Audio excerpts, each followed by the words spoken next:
चलिए जानते हैं आज के देश और दुनिया की सिलेक्टेड काम की और महत्वपूर्ण 50 बड़ी खबरों को सिर्फ 10 मिनट में। पर अभी तक आपने इस वीडियो को लाइक नहीं किया तो लाइक कर दीजिए। बीजेपी की असली गारंटी मुसलमानों को गालियां देना है। मोदी के घुसपैठियों वाले बयान पर ओवैसी ने किया पलटवार। कहा, भाजपा की एक ही धारणा है, भारत के मुसलमानों को गालियां दो और वोट बटोरो। अगर बात मुल्क की संपत्ति की हो तो मोदी सरकार में देश के धन पर पहला हक उनके अरबपति दोस्तों का होगा। भारत के 1% लोग आज देश का 40% धन खा गए। भारत चीन पाकिस्तान सीमा को और चाक चौबंद करने की कर रहा तैयारी। इसके तहत दोनों देशों की सीमाओं पर 3000 मिसाइलें तैनात किए जाने की योजना। इन मिसाइलों को कंधे पर रखने वाले लॉन्चर से दागा जा सकेगा। 6800 करोड़ रुपए के प्रोजेक्ट में ये मिसाइलें देश में ही बनेगी। अगर कांग्रेस की सरकार बनी तो हर एक की प्रॉपर्टी का सर्वे किया जाएगा। राजस्थान के बांसवाड़ा में बोले पीएम मोदी। साथ ही कहा, हमारी बहनों के पास सोना कितना है इसकी जांच की जाएगी, चांदी का हिसाब लगाया जाएगा और आपकी मेहनत की कमाई उनमें बांट दी जाएगी जिनके ज्यादा बच्चे हैं। देश में बेरोजगारी और महंगाई का पीक है और नरेंद्र मोदी कहते हैं सब कुछ ठीक है। कांग्रेस नेता राहुल गांधी ने पीएम मोदी पर कसा तंज। कहा, मुद्दों से भटकाने की नई तकनीक और झूठ के कारोबार का अंत अब आ गया नजदीक। जनता इस बार ऐसा सबक सिखाएगी कि बीजेपी वाले कभी सत्ता में आने लायक नहीं रहेंगे। देश के सामने बड़ी चुनौती। भारत में दुनिया की 17% आबादी और पानी सिर्फ 4%। जल प्रबंधन से जुड़े एक रिपोर्ट में दावा किया गया है कि देश के 50% जिलों में 2050 तक गंभीर जल संकट हो सकता है। चिंता मत करो, पीओके हमारा था, है और रहेगा। रक्षा मंत्री राजनाथ सिंह ने जवानों से की मुलाकात। सियाचिन में युद्ध स्मारक पर अर्पित की पुष्पांजलि। बोले, दुनिया भर में भारत की प्रतिष्ठा और अर्थव्यवस्था तेजी से आगे बढ़ रही। भारत में हो रही विकास को देखते हुए पीओके वाले लोग खुद भारत के साथ रहने की मांग करेंगे।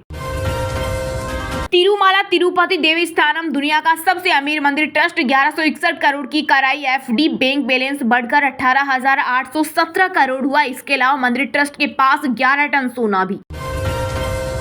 अगर मैं पीएम बना तो सभी को 15-15 लाख रुपए दूंगा। किसी को मिला क्या? कांग्रेस अध्यक्ष मल्लिकार्जुन खड़गे ने पीएम मोदी पर साधा निशाना। कहा, युवाओं को 2-2 करोड़ नौकरी देने की बात कही गई थी। 10 साल हो गए, 20 करोड़ नौकरी आपको मिली क्या? किसानों से कहा गया था कि आमदनी डबल कर दूंगा, हो गई क्या? कांग्रेस अध्यक्ष मल्लिकार्जुन खड़गे ने पीएम मोदी से मिलने के लिए मांगा वक्त। प्रधानमंत्री को कांग्रेस के घोषणा पत्र की कॉपी सौंपेंगे। दिल्ली के सीएम अरविंद केजरीवाल ने तिहाड़ जेल प्रशासन को लिखी चिट्ठी। कहा, मैं रोज इंसुलिन मांग रहा हूं लेकिन तिहाड़ का प्रशासन राजनीतिक दबाव में झूठ बोल रहा। जोमेटो ने ग्राहकों के लिए 25% बढ़ाई प्लेटफॉर्म फीस। इसका मतलब है कि अब ग्राहकों को खाना ऑर्डर करते समय 5 रुपए की प्लेटफॉर्म फीस प्रति ऑर्डर चुकानी होगी। इससे पहले प्रति ऑर्डर 4 रुपए की प्लेटफॉर्म फीस लगती थी। बिहार, झारखंड, बंगाल सहित 4 राज्यों में आज हीट वेव का अलर्ट। वहीं यूपी, एमपी, छत्तीसगढ़ समेत 26 राज्यों में बारिश की संभावना। अगले 5 दिन राहत के आसार नहीं। हिमाचल में बर्फबारी से 58 सड़कें बंद। अभिनेता रणवीर सिंह ने डीप फेक वीडियो को लेकर दर्ज कराई एफआईआर। दरअसल रणवीर सिंह का वाराणसी से एक deep fake video social media पर वायरल हो रहा था। इस वीडियो में उन्हें लोकसभा चुनाव के बीच एक राजनीतिक पार्टी का प्रमोशन करते देखा जा सकता है।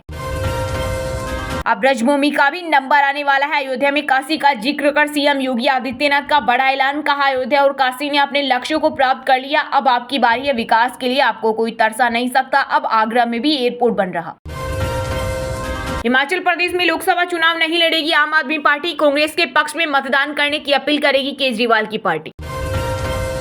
बीजेपी मुझसे कहेगी तो दरी भी बिछाऊंगा, सत्ता सम्मेलन में बोले एमपी के पूर्व सीएम शिवराज सिंह चौहान। कहा, इस समय पूरा देश ही मोदी में हो गया है। हर कोई यही चाहता है कि नरेंद्र मोदी तीसरी बार प्रधानमंत्री बने।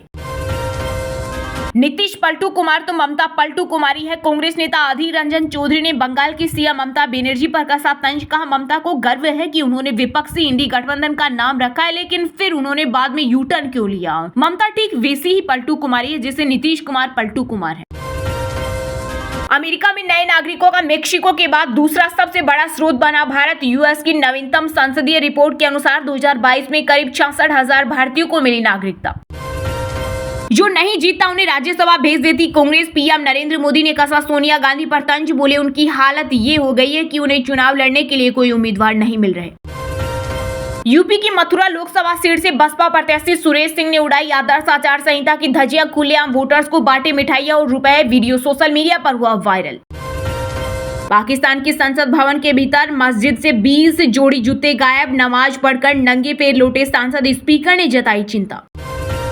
कुवैत में पहली बार शुरू हुआ हिंदी में रेडियो का प्रसारण, भारतीय दूतावास ने की कुवैती संचार मंत्रालय की तारीफ। लोकसभा चुनाव से पहले ही बीजेपी ने एक सीट पर दर्ज की जीत, कांग्रेस प्रत्याशी का पर्चा रद्द होने के बाद सूरत से बीजेपी कैंडिडेट मुकेश दलाल निर्विरोध जीते, सभी 8 निर्दलीयों ने वापस लिए अपने नाम। हफ्ते के पहले सूत्र में शानदार तेजी के साथ बंद हुआ शेयर बाजार। इस दौरान बीएसई सेंसेक्स 560 अंकों के उछाल के साथ 73,648 और एनएसई का निफ्टी 190 अंकों के उछाल के साथ 22,336 अंकों पर हुआ क्लोज। गुजरात के अहमदाबाद में जैन समुदाय के एक विशाल समारोह में एक साथ 35 लोग बने सन्यासी। इसमें 18 साल से कम उम्र के 10 बच्चे भी शामिल। दीक्षा लेने के लिए दिग्गज कारोबारी भावेश भंडारी ने दान किए 500 करोड़। भारतीय मसालों के ब्रांड में कैंसर वाले कारक मिलने के बाद सिंगापुर हांगकांग में लगा बैन, केंद्र सरकार करेगी सैंपल की जांच। दिल्ली के सीएम अरविंद केजरीवाल की जमानत पर लगी जनहित याचिका हुई खारिज। हाईकोर्ट ने 75,000 जुर्माना लगाया और पूछा वे मदद नहीं चाहते तो आप होते कौन है।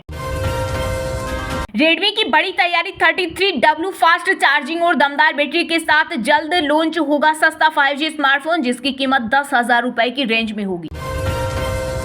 उत्तर पश्चिम दिल्ली से लोकसभा चुनाव में कांग्रेस के उम्मीदवार उदित राज का विरोध, कांग्रेस के कार्यकर्ता सड़कों पर उतरे।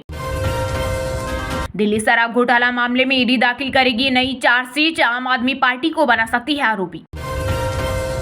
योगी सरकार में मंत्री डॉक्टर संजय निषाद पर हुआ हमला, नाक पर चोट लगी, पट्टी कराकर धरने पर बैठे समाजवादी पार्टी और यादवों पर लगाया हमले का आरोप।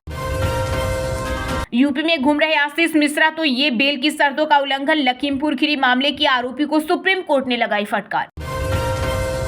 टिकट कटा तो 2 दिन तक सुसाइड का सोचता रहा, पप्पू यादव बोले मुझे राहुल और प्रियंका गांधी का मौन समर्थन, लालू यादव नहीं चाहते हैं पूर्णिया से लड़ूं।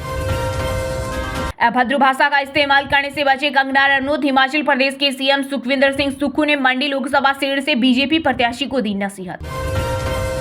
कर्नाटक मर्डर केस में बीजेपी अध्यक्ष नड्डा ने की सीबीआई जांच की मांग, बोले नेहा को न्याय मिलना चाहिए। वहीं मुस्लिम समुदाय ने विक्टिम के सपोर्ट में बंद किया बाजार। मालदीव के संसदीय चुनाव में चीन समर्थक मोइजू की पार्टी की बड़ी जीत, 93 में से 66 सीटों पर पीएनसी ने किया कब्जा। बॉलीवुड अभिनेत्री राखी सावंत पर लटकी गिरफ्तारी की तलवार, सुप्रीम कोर्ट ने दिया झटका। पूर्व पति आदिल दुरानी का कथित अश्लील वीडियो लीक करने के आरोप में 4 सप्ताह में सरेंडर करने का दिया आदेश। चलिए अब जानते हैं जो आम आदमी के काम की और फायदेमंद खबरें हैं उनको विस्तार से, पर इससे पहले अभी तक आपने इस वीडियो को लाइक नहीं किया तो लाइक कर दीजिए। देश में बेरोजगारी और महंगाई का पीका और नरेंद्र मोदी कहते हैं सब कुछ ठीक है। कांग्रेस नेता राहुल गांधी ने पीएम मोदी पर कसा तंज, कहा मुद्दों से भटकाने की नई तकनीक और झूठ के कारोबार का अंत अब आ रहा नजदीक।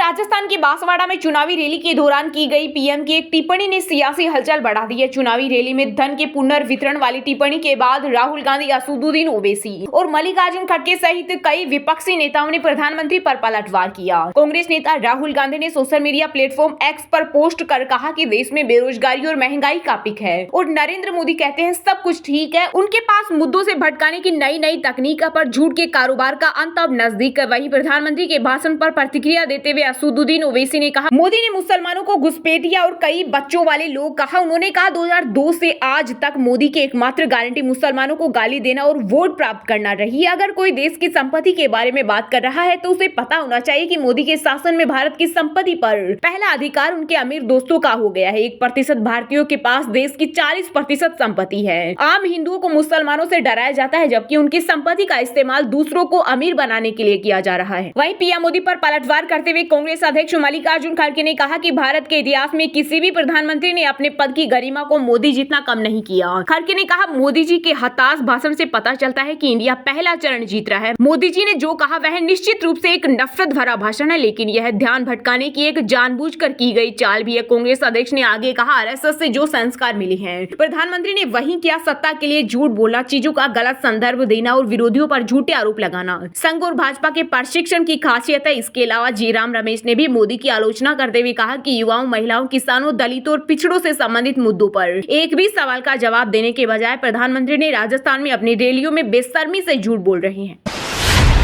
परिवारवाद पर पीएम मोदी का बड़ा प्रहार। प्रधानमंत्री ने राहुल अखिलेश पर बोला हमला। कहा अलीगढ़ की जनता ने ऐसा ताला लगाया कि दोनों शहजादों को चाबी नहीं मिल रही। साथ ही कहा अब देश को गरीबी, भ्रष्टाचार और परिवारवादी राजनीति से मुक्त कराने का समय आ गया है। इसके लिए जरूरी है फिर एक बार मोदी सरकार। जी हां, प्रधानमंत्री नरेंद्र मोदी ने यूपी के अलीगढ़ में विशाल चुनावी रैली को संबोधित किया। इस दौरान उन्होंने विपक्ष पर जमकर निशाना साधा। प्रधानमंत्री ने कहा कि पिछली बार जब मैं अलीगढ़ आया था तब मैंने आज सबसे अनुरोध किया था कि सपा और कांग्रेस के परिवारवाद, भ्रष्टाचार और तुष्टीकरण की फैक्ट्री में ताला लगा दीजिए। आपने ऐसा मजबूत ताला लगाया कि दोनों शहजादों को आज तक इसकी चाबी नहीं मिली है। पीएम ने कहा अच्छे भविष्य और विकसित भारत की चाबी भी आपके ही पास है। अब देश को गरीबी से पूरी तरह मुक्त करने, देश को भ्रष्टाचार से पूरी तरह मुक्त कराने का और देश को परिवारवादी राजनीति से मुक्त कराने का समय आ गया है। इसके लिए जरूरी है फिर एक बार मोदी सरकार। पीएम मोदी ने रैली को संबोधित करते हुए कहा देश से बड़ा कुछ नहीं होता। देश का इतना महत्वपूर्ण चुनाव चल रहा है, हमें सारे काम छोड़कर वोट करना चाहिए। इसके अलावा पीएम मोदी ने कहा दंगे, हत्या, गैंगवार, फिरौती आदि तो सपा सरकार का ट्रेडमार्क ही था। यही उनकी पहचान थी और उनकी राजनीति भी इसी से चलती थी। लेकिन अब योगी जी की सरकार में अपराधियों की हिम्मत नहीं है कि वो नागरिकों का अमन चैन बिगाड़े। प्रधानमंत्री ने आगे कहा पहले आर्टिकल 370 के नाम पर जम्मू कश्मीर में अलगाववादी शान से जीते थे और हमारे फौजियों पर पत्थर जलाते थे, लेकिन अब इन पर फुल स्टॉप लग गया है। कांग्रेस और सपा जैसी पार्टियों ने हमेशा तुष्टीकरण की राजनीति की और मुसलमानों के राजनीतिक, सामाजिक, आर्थिक उत्थान के लिए कभी कुछ नहीं किया। पीएम ने कहा जब मैं पसमानदा मुसलमानों की मुसीबत की चर्चा करता हूं तो इनके बाल खड़े हो जाते हैं, क्योंकि ऊपर के लोगों ने मलाई खाई और पसमानदा मुसलमानों को उनकी हालत पर जीने के लिए मजबूर कर दिया होती है। और हाँ, वीडियो को लाइक जरूर करना और अपने दोस्तों के साथ व्हाट्सएप, फेसबुक पर शेयर करना और चैनल को सब्सक्राइब करके बेल आइकन को प्रेस कर लेना। मिलते हैं आपको कल देश दुनिया की बड़ी खबरों के साथ। बहुत बहुत धन्यवाद।